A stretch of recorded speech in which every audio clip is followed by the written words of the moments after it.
Good evening dear aspirants. Ananta IAS അക്കാഡമിയുടെ daily news analysis സെഷനിലേക്ക് എല്ലാവരെയും സ്വാഗതം ചെയ്യുകയാണ്. ഇനി നമുക്ക് നമ്മളുടെ പ്രിലിമിനറി എക്സാമിനേഷന് വേണ്ടിയിട്ട് 105 ദിവസങ്ങളാണ് നമ്മളുടെ കയ്യിലുള്ളത്. അപ്പോൾ നമ്മൾ കറണ്ട് അഫയേഴ്സിനെ ഇനി എങ്ങനെ കൊണ്ടുപോകണമെന്ന് പലർക്കും പല ഡൗട്ടുകളും ഉണ്ട്. സോ ഡീറ്റെയിൽ ആയിട്ട് ഇനിയുള്ള കറണ്ട് അഫയേഴ്സ് വായിക്കണമോ അല്ലെങ്കിൽ ന്യൂസ് അനാലിസിസ് കേൾക്കണമോ എന്നുള്ള ഡൗട്ടുകൾ എല്ലാവർക്കും മനസ്സിലുണ്ടാകും. സോ നിങ്ങൾ ഈ വർഷത്തേക്ക് പ്രിപ്പയർ ചെയ്യാനായിട്ട് അല്ലെങ്കിൽ ഈ വർഷം എക്സാമിനേഷൻ എഴുതാനായിട്ട് ഇന്റൻസീവ് ആയിട്ട് പ്രിപ്പയർ ചെയ്യുന്ന ഒരാളാണെങ്കിൽ നിങ്ങൾക്ക് കറന്റ്ലി ഉള്ള കറണ്ട് അഫയേഴ്സിന്റെ റെലവൻസ് കുറച്ച് കുറയ്ക്കാവുന്നതാണ്. വിച്ച് മീൻസ് ഒരു 15 മിനിറ്റ്സ് മാക്സിമം നിങ്ങൾ നിങ്ങളുടെ കറണ്ട് അഫയേഴ്സിലേക്ക് സ്പെൻഡ് ചെയ്താൽ മതി. അത് സ്പെൻഡ് ചെയ്തില്ലെങ്കിലും നിങ്ങൾക്ക് ഒന്നും സംഭവിക്കാനായിട്ട് പോകുന്നില്ല. പകരം നമ്മൾ ഇതുവരെയുള്ള കറണ്ട് അഫയേഴ്സ് എന്തൊക്കെ പഠിച്ചിട്ടുണ്ടോ അതെല്ലാം നിങ്ങളുടെ നോട്ടുകളിലൂടെ റിവൈസ് ചെയ്യാനായിട്ട് ശ്രമിക്കുക.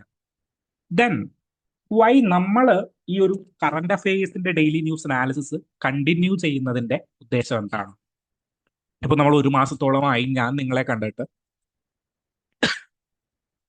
സോ വീണ്ടും നമ്മൾ ഈ ഒരു ഡെയിലി ന്യൂസ് അനാലിസിസ് കണ്ടിന്യൂ ചെയ്യാനായിട്ടുള്ള കാരണം എന്താണ്? സോ ഇതൊരു ഈ കറണ്ട് അഫയേഴ്സ് എന്ന് പറയുന്നത് ഇറ്റ്സ് എ ലൈക്ക് ചെയിൻ, ഒരു ചെയിൻ പോലെയാണ് കറണ്ട് അഫയേഴ്സ് പോയിക്കൊണ്ടിരിക്കുന്നത്.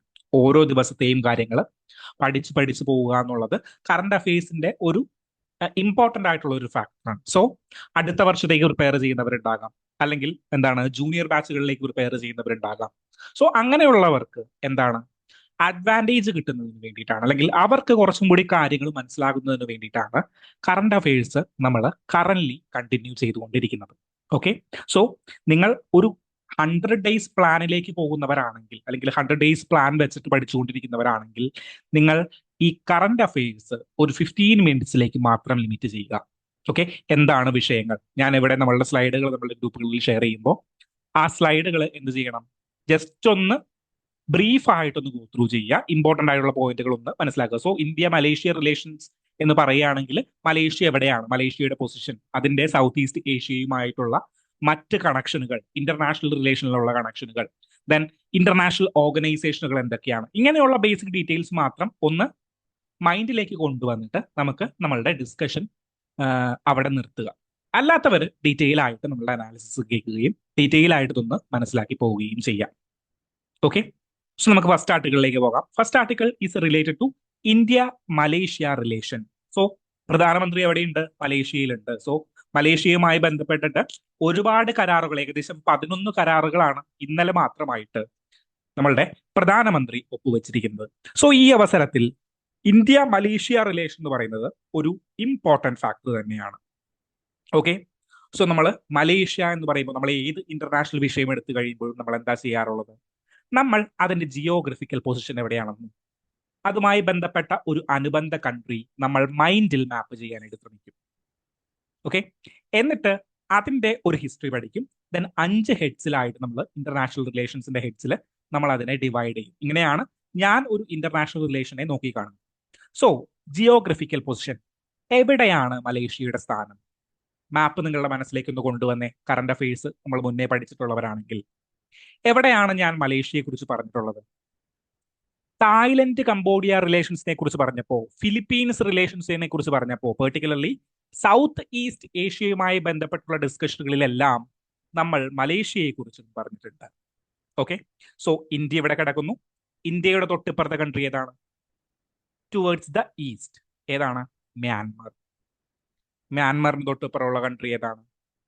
സോ സംശയം വന്നു നമ്മുടെ മനസ്സിൽ, ഏതാണ് ആ ഒരു കൺട്രി? ദെൻ അതിനുശേഷമുള്ള കൺട്രി ഏതാണ്?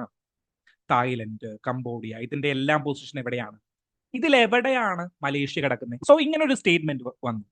മലേഷ്യ എന്താണ്? Malaysia shares border with Indonesia and Bruny എന്നൊരു സ്റ്റേറ്റ്മെന്റ് വന്നു കഴിഞ്ഞാൽ ഒറ്റ അടിക്ക് അത് ശരിയാണോ തെറ്റാണോ എന്ന് പറയാൻ പറ്റുന്നുണ്ടോ? സോ അങ്ങനെ ഒരു സ്റ്റേറ്റ്മെന്റ് വന്നു കഴിഞ്ഞാൽ നിങ്ങൾക്ക് മൈൻഡ് മാപ്പ് നിങ്ങളുടെ മനസ്സിലേക്ക് വരണം. സോ ഇന്ത്യ ഇവിടെ കിടക്കുന്നു. ഇന്ത്യയുടെ തൊട്ടിപ്പുറം മ്യാൻമർ ഉണ്ട്. മ്യാൻമറിന്റെ തൊട്ടിപ്പുറം എന്ത് വരുന്നുണ്ട്? മ്യാൻമറിന്റെ തൊട്ടിപ്പുറം തായ്ലൻഡ് എന്ന് പറയുന്ന ഒരു കൺട്രി വരുന്നുണ്ട്. തായ്ലൻഡ് കംബോഡിയ, നമ്മൾ തായ്ലൻഡ് കംബോഡിയയുടെ ഒരു എന്താണ് ഒരു വാർ നമ്മൾ പഠിച്ചിട്ടുണ്ടായിരുന്നു, അല്ലെങ്കിൽ തായ്ലൻഡ് കംബോഡിയയുമായി ബന്ധപ്പെട്ടിട്ടുള്ള ഒരു പ്രോബ്ലം നമ്മൾ പഠിച്ചിട്ടുണ്ടായിരുന്നു. തായ്ലൻഡും കംബോഡിയയും തമ്മിൽ അവിടെ ഒരു ഒരു കോൺഫ്ലിക്റ്റ് നടന്നിട്ടുണ്ടായിരുന്നു. സോ അവരുടെ ബോർഡേഴ്സിലേക്ക് 2 ആർമീസും കയറി അറ്റാക്ക് ചെയ്തു.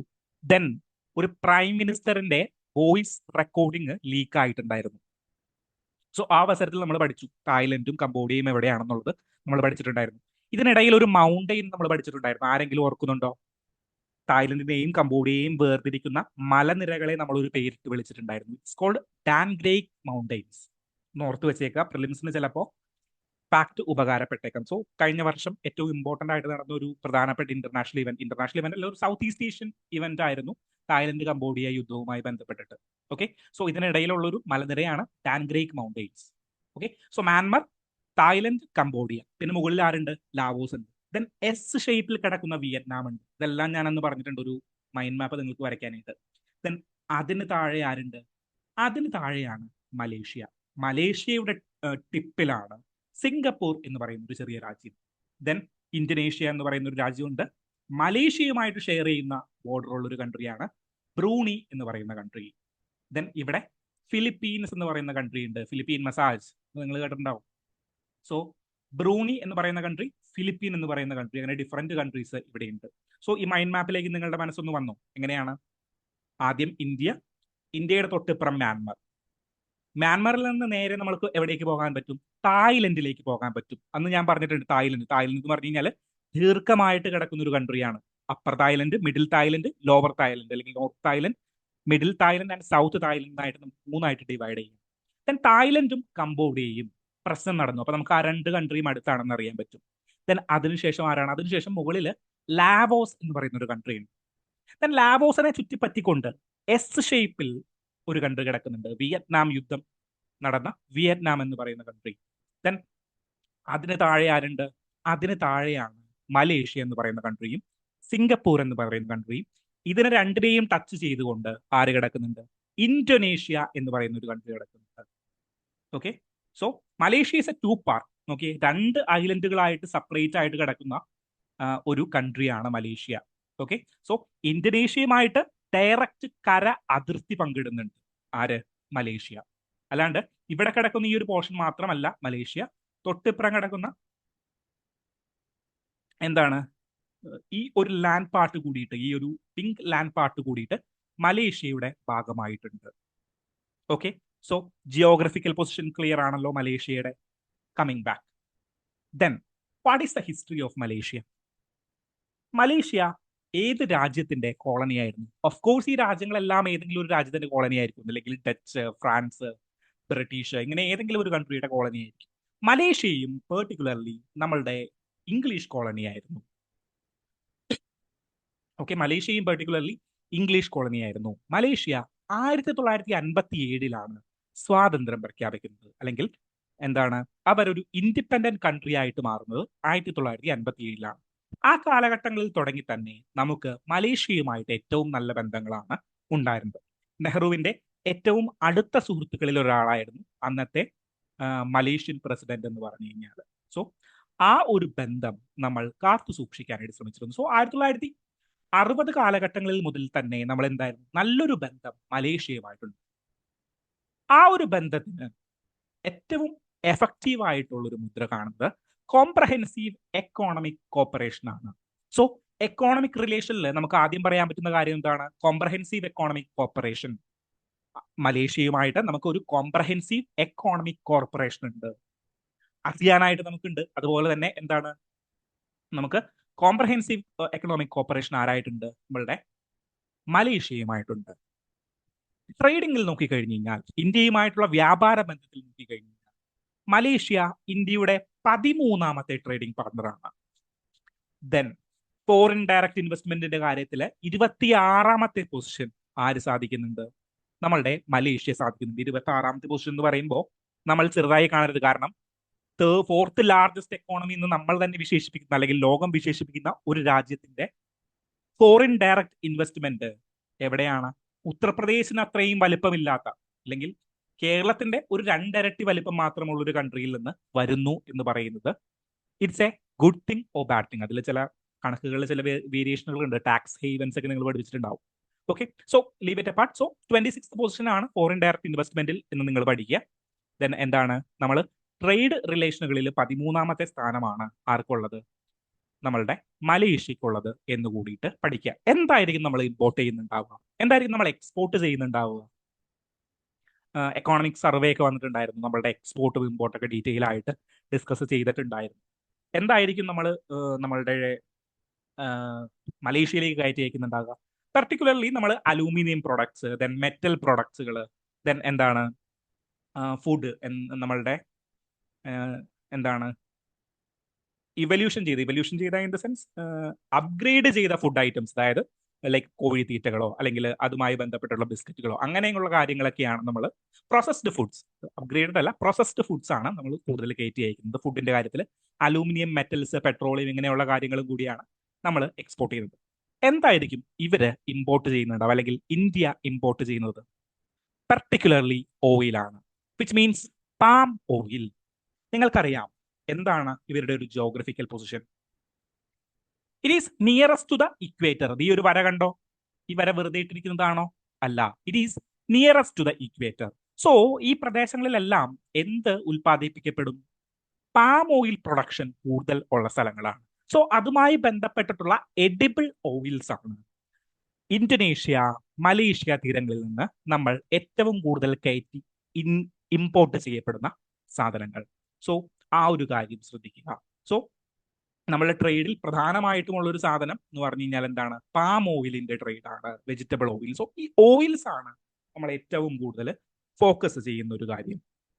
Then coming to defence corporation. Defence corporation എന്ന് പറഞ്ഞാൽ മാരിടൈം സെക്യൂരിറ്റിയുമായി ബന്ധപ്പെട്ടിട്ട്. ഓക്കെ, സോ ഇന്ത്യക്ക് ഇവിടെ എന്താകണം? നെറ്റ് സെക്യൂരിറ്റി പ്രൊവൈഡർ ആകണം. അതിന് വേണ്ടിയിട്ടുള്ള പ്രവർത്തനങ്ങളിൽ മലേഷ്യ ഏറ്റവും ഇമ്പോർട്ടന്റ് ആയിട്ടുള്ള പൊസിഷനാണ്. ദെൻ ലിമ എന്ന് പറയുന്ന ഒരു എക്സസൈസും മിലാൻ എന്ന് പറയുന്ന ഒരു എക്സസൈസും നമ്മൾ ആരുമായി ബന്ധപ്പെട്ട് നടത്തുന്നുണ്ട്? മലേഷ്യയുമായി ബന്ധപ്പെട്ടിട്ട് നടത്തുന്നുണ്ട് എന്നൊരു കാര്യം കൂടിയിട്ട് നിങ്ങൾ മനസ്സിലാക്കി വെക്കുക.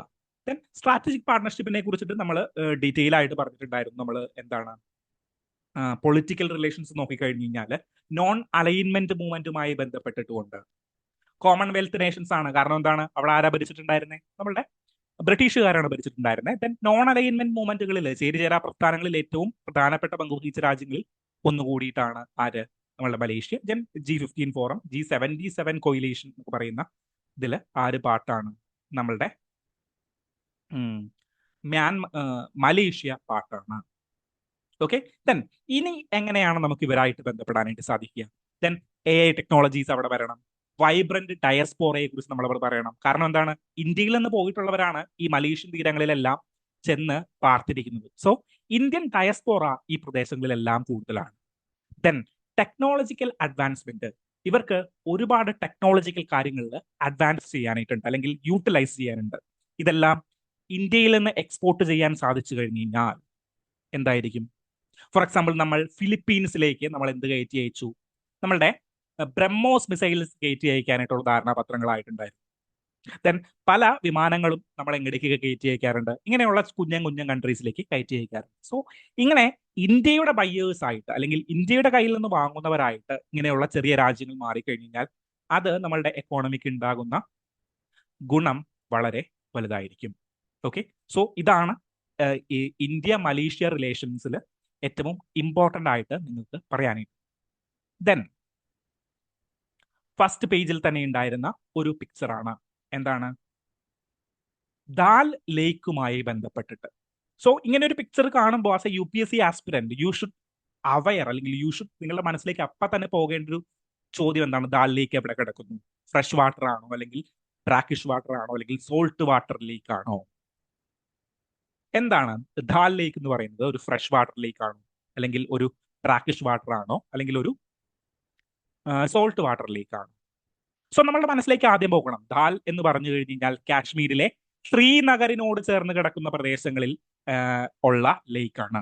2 ലേക്കുകളാണ്, 3 ലേക്കുകളാണ് കാശ്മീരും ലഡാക്ക് റീജിയനുകളിലും ഏറ്റവും പ്രധാനപ്പെട്ടത്. ഒന്ന് Dal lake, 2 Wular lake, and third one is Tsangpo lake. നിങ്ങൾക്ക് എല്ലാവർക്കും അറിയാം, 1 വുലാർ ലേക്ക്, 2 ദാൽ ലേക്ക്, 3 സാങ്പോ ലേക്ക്. ഇതിൽ വുലാർ ലേക്കും ദാൽ ലേക്കും ഫ്രഷ് വാട്ടർ ലേക്കുകളാണ്. മുകളിലുള്ള സാങ്പോ ലേക്ക് എന്തിന്റെ ലേക്കാണ്? സോൾട്ട് വാട്ടർ ലേക്കാണ്.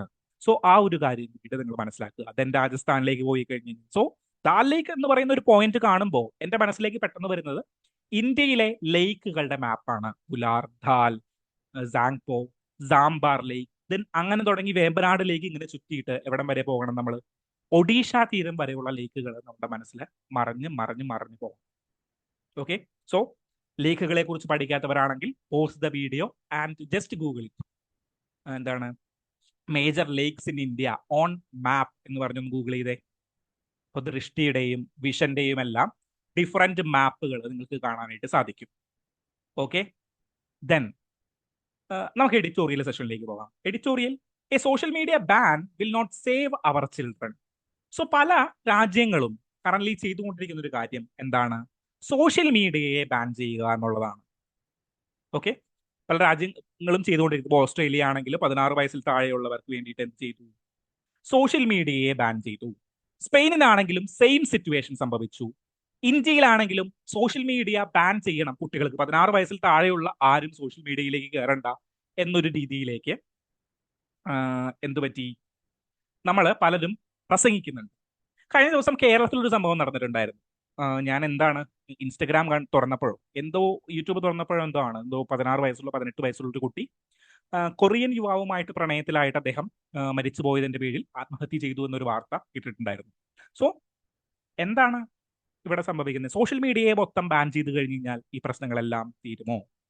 തീരില്ല എന്നാണ് എന്ത് പറയുന്നത് ഈ ഒരു ആർട്ടിക്കിൾ പറയുന്നത്. സോ ഒരു ജസ്റ്റ് ഒരു ബാൻ, ഈ ബാൻ നമ്മൾ മുന്നേയും കേട്ടിട്ടുണ്ട്. എപ്പോഴായിരുന്നു നമ്മൾ ഡീറ്റെയിൽ ആയിട്ട് ഈ ബാനിനെ കുറിച്ച് ഡിസ്കസ് ചെയ്തേ? നമ്മളുടെ ബിഡിങ് ഗെയിംസുകളെ കുറിച്ചിട്ട് സംസാരിച്ചുകൊണ്ടിരുന്ന കാര്യം ഓർക്കുന്നുണ്ടോ? നമ്മളുടെ എന്താണ് ആ ഒരു ഓൺലൈൻ ഗെയിമിന്റെ റമ്മി സർക്കിൾ കളിക്കൂ വിജയം നേടൂ എന്ന് പറയുന്ന ഗെയിമൊക്കെ പാർലമെന്റിൽ നിയമം പാസ്സാക്കിയിട്ട് ബാൻ ചെയ്തു. അന്ന് നമ്മൾ പറഞ്ഞു ഒരു കംപ്ലീറ്റ് ബാൻ ഒന്നിന്റെയും പരിഹാരമല്ല. അതുപോലെ തന്നെ സോഷ്യൽ മീഡിയ കുട്ടികൾ ഉപയോഗിക്കുന്നതിനെ തടയുന്നതിന് വേണ്ടിയിട്ട് ഒരു കംപ്ലീറ്റ് ബാൻ കൊണ്ട് പരിഹാരം ചെയ്യാനായിട്ട് സാധിക്കുകയും. സോ പല കൺട്രീസ് ഇങ്ങനെ ചെയ്യുന്നെങ്കിലും അത് ഒന്നും ഇന്ത്യയിൽ വർക്കാവില്ല, ആ കൺട്രീസിലും വർക്കാവില്ല. ഓക്കെ, സോ അതിനുള്ള കാരണങ്ങൾ എന്താണ്? They are technically porous. Then ignores development. ഒരു ചാറ്റ് GPT ഇല്ലാണ്ട് അല്ലെങ്കിൽ സോഷ്യൽ മീഡിയ ഇല്ലാണ്ട് ഒരു ഡെവലപ്മെന്റ് സാധ്യമാകൂ? ഇല്ല. ഇന്നത്തെ പത്രത്തിൽ തന്നെ വേറൊരു വാർത്തയുണ്ട്. എന്താണ്? വാട്സപ്പുമായി ബന്ധപ്പെട്ടിട്ട് ഒരു സെക്കൻഡ് എഡിറ്റോറിയൽ നമുക്ക് കാണാനായിട്ട് സാധിക്കും. സോ വാട്സപ്പ് ഇല്ലാണ്ട് ജീവിക്കാൻ പറ്റില്ല. സോ വാട്സപ്പിനെ ഫേസ്ബുക്കുമായിട്ടും ഇൻസ്റ്റഗ്രാമുമായിട്ട് കണക്ട് ചെയ്യുന്നതിനെയാണ് കോടതി അവിടെ ചോദിച്ചിട്ടുണ്ടായിരുന്നത്. ഓക്കെ, സോ ഈ ഡിജിറ്റൽ ഡിവൈഡ് എന്ന് പറഞ്ഞു കഴിഞ്ഞാൽ എങ്ങനെയാണ്? ഡിജിറ്റൽ ഡിവൈഡ് എന്ന് പറഞ്ഞു കഴിഞ്ഞാൽ പല സെക്ടർ വൈസ് ആയിട്ട് ഡിജിറ്റൽ ഡിവൈഡുകൾ ഉണ്ട്. ഫോർ എക്സാമ്പിൾ, കാസ്റ്റ് വൈസ് ആയിട്ട് ഡിജിറ്റൽ ഡിവൈഡുകൾ ഉണ്ട്. മലയാളത്തിൽ ഒരു യൂട്യൂബ് ചാനലിൽ ചെയ്തിട്ടുണ്ടായിരുന്ന ഒരു വീഡിയോ ആണ്. ഇതാണ് കേരളത്തിലെ ഊരുകൾക്കിടയിലെ അവിശ്വസനീയമായ ഡിജിറ്റൽ ദൂരം എന്ന് പറഞ്ഞൊരു വാർത്ത നമ്മളുടെ COVID-19 കാലഘട്ടങ്ങളിൽ ചെയ്തിട്ടുണ്ടായിരുന്നു. അവർക്ക് എല്ലാവർക്കും ഡിജിറ്റൽ ഡിവൈസ് ഉണ്ട്, പക്ഷേ ചാർജ് ചെയ്യാനായിട്ട് ഇലക്ട്രിസിറ്റി ഇല്ല നമ്മളുടെ ഊരുകൾക്കിടയിൽ. ദെൻ അതൊരു തരത്തിലുള്ള ഡിജിറ്റൽ ഡിവൈഡ് ആണ്. Then gender based digital divide ഉണ്ടോ? തീർച്ചയായിട്ടും. എത്രയാണ്? ഇന്റർനെറ്റ് യൂസ് ചെയ്യുന്നത് ആണുങ്ങളുടെ ഇടയിൽ 57% ആണെങ്കിൽ സ്ത്രീകളുടെ ഇടയിൽ അത് 33% മാത്രമാണ് ഇന്ത്യയിൽ. സോ ഒരു കംപ്ലീറ്റ് ബാൻ കൊണ്ട് ഈ എല്ലാത്തിനെയും പരിഹരിക്കാൻ സാധിക്കുമോ? ഇല്ല എന്നുള്ളതാണ് ഇവിടെ പറയുന്നത്. പിന്നെ എന്ത് ചെയ്യാനായിട്ട് പറ്റും? ഒന്ന്, അബാൻഡൻ സെൻസർഷിപ്പ് അഡിക്ഷനെ മാറ്റി നിർത്തുക. Found local research. നമുക്ക് ഡാറ്റ കൃത്യമായിട്ടില്ല, അതിനു വേണ്ടിയിട്ട് ലോക്കൽ റിസർച്ചുകൾ കണ്ടക്ട് ചെയ്യുക. യങ് വോയിസിനെ, യങ് സെൻട്രിക് ആയിട്ടുള്ള പ്രോഗ്രാംസുകൾ ഇംപ്ലിമെന്റ് ചെയ്യുക, പ്ലാനുകൾ നടപ്പിലാക്കുക, ദെൻ അവർക്കുള്ള അവയർനെസ് കൊടുക്കുക. ഇങ്ങനെയുള്ള കാര്യങ്ങളിലാണ് നമ്മൾ ഫോക്കസ് ചെയ്യേണ്ടത്, അല്ലാണ്ട് എന്തിലല്ല? നമ്മളുടെ ഡിജിറ്റൽ കംപ്ലീറ്റ്ലി ബാൻ ചെയ്യാനായിട്ടുള്ള ഒരു സിറ്റുവേഷനിലേക്കല്ല. സോ ഇന്ത്യയുടെ IT നിയമം നോക്കിക്കഴിഞ്ഞു കഴിഞ്ഞാൽ ഇപ്പോഴും ഇതിനു വേണ്ടിയിട്ടുള്ള ഫീച്ചേഴ്സ് ഇല്ല. അല്ലെങ്കിൽ എന്താണ് നമ്മളുടെ യങ് സെൻട്രിക് ആയിട്ട്, യൂത്ത് സെൻട്രിക് ആയിട്ട്, അല്ലെങ്കിൽ അഡോളസെന്റ് സെൻട്രിക് ആയിട്ടുള്ള ഒരു ഡിജിറ്റൽ ലോ പോലും നമുക്കില്ല. സോ കംപ്ലീറ്റ് ബാനിന് പകരം നമ്മളുടെ ലോസിനെ കുറച്ചുകൂടി പവർഫുൾ ആക്കണം. ദെൻ ഡാറ്റാസ് കൃത്യമായിട്ട് കളക്ട് ചെയ്യണം, കൂടുതൽ അവയർനെസ് പ്രൊവൈഡ് ചെയ്യണം. അങ്ങനെ ഒരു റെസ്പോൺസിബിൾ അഡോളസൻസ് ആക്കിയിട്ട് അവരെ നമുക്ക് മാറ്റാനായിട്ട് സാധിക്കണം എന്നുള്ളതാണ് ഇവര് പറയുന്നത്. ഓക്കെ, സോ നെക്സ്റ്റ് ആർട്ടിക്കിളിലേക്ക് പോയി കഴിഞ്ഞാൽ നെക്സ്റ്റ് ആർട്ടിക്കിൾ ഈസ് മ്യാൻമേഴ്സിലെ ഇലക്ഷനുമായിട്ട് ബന്ധപ്പെട്ടിട്ടാണ്. Myanmar's military scripted polls India's strategic time. Okay, so കഴിഞ്ഞ 2 വർഷം, അതായത് 2025, 26 എന്ന് പറയുന്നത് ലോകത്തിലെ ഒട്ടുമിക്ക രാജ്യങ്ങളിലും ഇലക്ഷൻ നടന്നിട്ടുള്ള ഒരു ഡെമോക്രാറ്റിക് ഇയർ ആയിരുന്നു. പല രാജ്യങ്ങൾ, ബംഗ്ലാദേശിൽ നടക്കാനായിട്ട് പോകും, മ്യാൻമറിൽ നടക്കാനായിട്ട് പോകും, ഇന്ത്യയിൽ നടന്നു 2024, ദെൻ 2026 ആയില്ലേ. സോ 2024-25 കാലഘട്ടങ്ങളിൽ എന്തായിരുന്നു നമ്മളുടെ ഒരു ഡെമോക്രാറ്റിക് പ്രോസസ്സിന്റെ ഏറ്റവും മികച്ച വർഷങ്ങൾ എന്ന് പറയാൻ പറ്റുന്ന ഒരു കാര്യമായിരുന്നു. മ്യാൻമറിലും ഇലക്ഷൻ നടന്നു. മ്യാൻമറിലെ 2021 ഒരു മിലിറ്ററി കൂപ്പിന് ശേഷം നടക്കുന്ന ആദ്യത്തെ ഇലക്ഷനാണ്. എന്നാൽ ഈ ഇലക്ഷൻ അത്ര കാര്യക്ഷമമായിട്ടല്ല നടന്നു. കാരണം മിലിറ്ററി എന്ത് ചെയ്തു? അവിടുത്തെ ഇലക്ഷൻ കമ്മീഷനെ പിരിച്ചുവിട്ടു. ദെൻ വോട്ട് ചെയ്യാനായിട്ടുള്ള ആളുകൾക്ക് അർബൻ ഏരിയയിലുള്ള ആളുകൾ മാത്രം വോട്ട് ചെയ്താൽ മതി എന്നൊരു സിറ്റുവേഷനിലാക്കി. അങ്ങനെ മിലിറ്ററി സെൻസേർഡ് ആയിട്ടുള്ള ഒരു ഇലക്ഷൻ ആയിരുന്നു മ്യാൻമറിൽ കഴിഞ്ഞ വർഷം നടന്നത്. അതായത് ഡിസംബർ 2025 ജാനുവരിയിലുമായിട്ട് നടന്നത്. സോ ഇതിനെ അംഗീകരിക്കാനായിട്ട് പല രാജ്യങ്ങളും കൂട്ടാക്കി. ഈ അവസരത്തിൽ ഇന്ത്യയുടെ നിലപാട് എന്തായിരിക്കും? സോ ഇന്ത്യ പലപ്പോഴായിട്ട് ഇപ്പൊ മ്യാൻമറുമായി ബന്ധപ്പെട്ടിട്ട് നമ്മൾ എവിടെയാണ് കണ്ടേ? ഷാങ്കായിൽ കണ്ടു കഴിഞ്ഞപ്പോൾ നമ്മൾ പറഞ്ഞൊരു കാര്യം എന്തായിരുന്നു? ഡെമോക്രാറ്റിക് പ്രോസസ്സ് ഏറ്റവും ഇമ്പോർട്ടൻ്റ് ആണ്, അതിനെ ഏറ്റവും നല്ല രീതിയിൽ തന്നെ നടത്താനായിട്ട് നമ്മൾ ശ്രമിക്കണം എന്നുള്ളതായിരുന്നു ഇവിടെ പറഞ്ഞിട്ടുള്ളത്.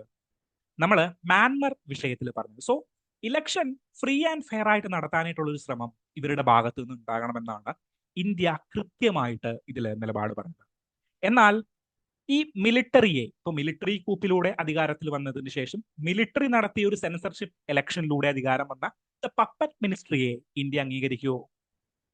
ഇന്ത്യ അതിൽ കൃത്യമായിട്ടുള്ള നിലപാട് പറഞ്ഞിട്ടില്ല. ഫോർ എക്സാമ്പിൾ, പല കൺട്രീസും, ഏതാണ് സൗത്ത് ഈസ്റ്റ് ഏഷ്യയിലുള്ള പല കൺട്രീസും എന്താണ് ഇതിനെ അംഗീകരിക്കുന്നില്ല എന്ന് പറഞ്ഞു കഴിഞ്ഞപ്പോഴും ഇന്ത്യ അതിൽ കൃത്യമായിട്ടുള്ള നിലപാട് പറഞ്ഞിട്ടില്ല. സോ മ്യാൻമറിലെ സിറ്റുവേഷൻ നോക്കിക്കഴിഞ്ഞാൽ കഴിഞ്ഞ കുറച്ച് വർഷങ്ങളിലായിട്ട് 7738 മരണങ്ങളാണ് അവിടെ റിപ്പോർട്ട് ചെയ്തിരിക്കുന്നത്.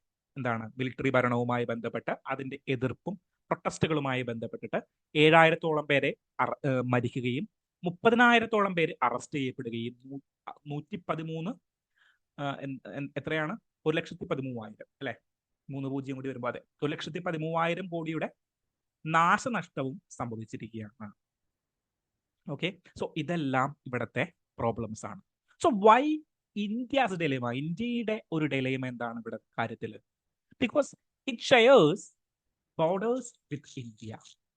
നമ്മൾ പഠിച്ചു India, Myanmar, Thailand, then Cambodia.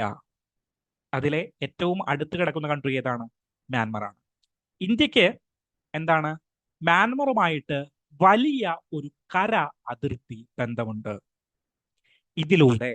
ഇതിലൂടെ ആളും അർത്ഥവും ഡ്രഗ്സും സപ്ലൈ ചെയ്യപ്പെടുന്നുണ്ട്. അത് ഒരു പ്രോബ്ലമാണ്. സോ നമ്മൾ ഡ്രഗ്സിന്റെ കാര്യം പറഞ്ഞു കഴിഞ്ഞാൽ golden crescent and golden quadrilateral എന്ന് നമ്മൾ പറയും. സോ ഗോൾഡൻ ക്രസന്റ് എന്ന് പറഞ്ഞു കഴിഞ്ഞാൽ നമ്മളുടെ പാകിസ്ഥാൻ, ബംഗ്ലാദേശ് റീജിയനുകളിലുള്ള ഒരു ഡ്രഗ് കൺട്രോളിംഗ് ഏരിയയാണ് നമ്മൾ ഗോൾഡൻ ക്രസന്റ് എന്നറിയപ്പെടുന്നത്. ഞാൻ തൊട്ടിപ്പുറത്ത് ഗോൾഡൻ ക്വാഡ്രിലാറ്ററൽ. ഈ ഗോൾഡൻ ക്വാഡ്രിലാറ്ററിലേക്കുള്ള ഒരു പ്രധാനപ്പെട്ട പങ്കുവഹിക്കുന്നത് ഈ മ്യാൻമർ ഏരിയയിൽ നിന്നാണ്. ഓക്കെ, സോ ഡ്രഗ്സിന്റെ സപ്ലൈ സഫിഷ്യന്റ് ആയിട്ടുള്ള ഒരു സപ്ലൈ മ്യാൻമറിൽ നിന്ന് ഇന്ത്യയിലേക്ക് നടക്കുന്നു. ദെൻ നമ്മളുടെ ഏറ്റവും അടുത്തൊരു അയൽരാജ്യം എന്താണ്? ഇൻസ്റ്റേബിൾ ആണ്, പൊളിറ്റിക്കലി ഇൻസ്റ്റേബിൾ ആണെന്ന് പറഞ്ഞു കഴിഞ്ഞാൽ അത് നമുക്കുണ്ടാകുന്ന ഒരു വീക്ക്നെസ്, അതും ഇവിടെ ഏറ്റവും ഇമ്പോർട്ടൻ്റ് ആയിട്ടുള്ള ഒരു കാര്യമാണ്. ദെൻ നമ്മൾ പല പ്രൊജക്റ്റുകളും ഇവിടെ പ്ലാൻ ചെയ്തിട്ടുണ്ട്. ഏതാണ് ഏറ്റവും important? Kaladan multi modal transit project. കേട്ടിട്ടുണ്ടോ? Kaladan multi modal transit project കേട്ടിട്ടുണ്ടാകണം. നമ്മളുടെ കറണ്ട് അഫെയർസിൽ മ്യാൻമറിനെയും ബംഗ്ലാദേശിനെയും കുറിച്ച് പറയുമ്പോൾ ഡീറ്റെയിൽ ആയിട്ട് പറയുന്ന ഒരു പ്രൊജക്റ്റ് ആണ്. പലപ്പോഴും ഞാൻ നമ്മളുടെ ക്ലാസ്സിൽ തന്നെ 1-2 പ്രാവശ്യം പറഞ്ഞിട്ടുള്ള ഒരു പ്രൊജക്റ്റ് ആണ് കലാതൻ മൾട്ടി മോഡൽ പ്രൊജക്ട്. നമ്മളുടെ ബംഗാൾ തീരത്ത് നിന്ന് എവിടെയാണ് സിത്വേ പോർട്ടിലേക്ക് ഒരു ഷിപ്മെന്റിലൂടെ ട്രാൻസ്ഫർ ചെയ്യും. ദെൻ അവിടെ നിന്ന് നമ്മളുടെ സിത്വേ പോർട്ടിൽ നിന്ന് കരമാർഗം മ്യാൻമറിലൂടെ നമ്മളുടെ നോർത്ത് ഈസ്റ്റിലേക്ക് സാധനങ്ങൾ എത്തിക്കാനായിട്ടുള്ള ഒരു പ്രൊജക്റ്റാണ് Kaladan multi modal transit project. ഈ പ്രൊജക്ട് നടക്കണമെങ്കിൽ, ഈ മൾട്ടി മോഡൽ പ്രൊജക്ട് നടക്കണമെങ്കിൽ മ്യാൻമറിന്റെ സപ്പോർട്ട് വേണം. സോ അവിടെ ഒരു മിലിറ്ററി ഭരണാധികാരി ആയിരിക്കുകയും ഒരു പപ്പറ്റ് മിനിസ്ട്രി ആയിരിക്കുകയും ചെയ്യുന്ന സമയത്ത് ഇതിനെ അവർ സപ്പോർട്ട് ചെയ്യുമോ? ചെയ്യാനായിട്ട് സാധ്യത കുറവാണ്. സോ ഇങ്ങനെയുള്ള പ്രോബ്ലംസ് ആണ് ഇന്ത്യയെ എന്ത് ചെയ്യുന്നത്, ഇന്ത്യയെ അലട്ടുന്നത്. നർക്കോട്ടിക്സിന്റെ പ്രോബ്ലംസ് ഉണ്ട്, സൈബർ സ്കാം സെന്റേഴ്സ് ഉണ്ട്. സോ ഇവർക്ക് പെട്ടെന്ന് ജോലിയൊന്നുമില്ല, ഇൻഡസ്ട്രി വർക്ക് ചെയ്യുന്നില്ല. ദെൻ ഇവർ ചെയ്യാൻ പോകുന്ന കാര്യങ്ങൾ എന്തായിരിക്കും? സൈബർ സ്കാമുകളായിരിക്കും, അല്ലെങ്കിൽ പെട്ടെന്ന് പൈസ ഉണ്ടാക്കാനായിട്ടുള്ള മോഷണമായിരിക്കും. ദെൻ ഹ്യൂമൻ ട്രാഫിക്കിംഗ് എവിടെയാണ്? നമ്മളുടെ ബംഗാളിലേക്കും ഒരുപാട് സ്ത്രീകളും കുട്ടികളും കയറ്റി അയക്കപ്പെടുന്നത് ഈ മ്യാൻമർ ഏരിയയിൽ നിന്നാണ്. സോ ഇതെല്ലാം നമ്മളുടെ പ്രോബ്ലംസ് ആണ്. സോ ഈ ഒരു കേസിൽ നമ്മളുടെ പ്രോബ്ലംസ് ആണ്. ഇന്ത്യ എന്ത് ചെയ്യണം? ഇന്ത്യ പല കാര്യങ്ങളും അവിടെ ചെയ്യുന്നുണ്ട്. അവിടെ ദുരന്തങ്ങൾ വരുമ്പോൾ നമ്മളുടെ മെഡിക്കൽ സപ്പോർട്ടുകൾ പ്രൊവൈഡ് ചെയ്യാനായിട്ട്, ദെൻ ഇൻഫ്രാസ്ട്രക്ചർ ബിൽഡ് ചെയ്യാനായിട്ട് പല കാര്യങ്ങളും ചെയ്യുന്നുണ്ട്. ഇന്റൻസീവായിട്ട് അവരുടെ വിശ്വാസം, ആരുടെ വിശ്വാസം? മിലിറ്ററിയുടെ ആണോ? അല്ല. അവിടുത്തെ ജനങ്ങളുടെ വിശ്വാസം കയ്യിലേക്ക് എടുക്കാനായിട്ടും അവരെ സപ്പോർട്ട് ചെയ്യാനായിട്ടും തയ്യാറാകണം. സോ പെട്ടെന്നൊരു ആഭ്യന്തര കലാപം ഉണ്ടായി കഴിഞ്ഞിട്ട് ഒരുപാട് റെഫ്യൂജീസ് ഇന്ത്യയിലേക്ക് വന്നു കഴിഞ്ഞാൽ നമ്മൾ ഇവർക്ക് ഷെൽട്ടേഴ്സ് പ്രൊവൈഡ് ചെയ്യാറുണ്ട്. സോ അങ്ങനെയുള്ള പല കാര്യങ്ങളും ഇന്ത്യ ഈ ഒരു കേസിൽ ചെയ്യാറുണ്ട് എന്ന് മനസ്സിലാക്കുക. ഓക്കെ, സോ നെക്സ്റ്റ് ഡിസ്കഷൻ ASEAനെ കുറിച്ചിട്ടാണ്. Association of south east Asian നേഷൻസിനെ കുറിച്ചിട്ടാണ്. എന്താണ്? സോ ഇങ്ങനെ ഒരു വാർത്ത കേൾക്കുമ്പോൾ നമ്മളുടെ UPSC മനസ്സുണരണം.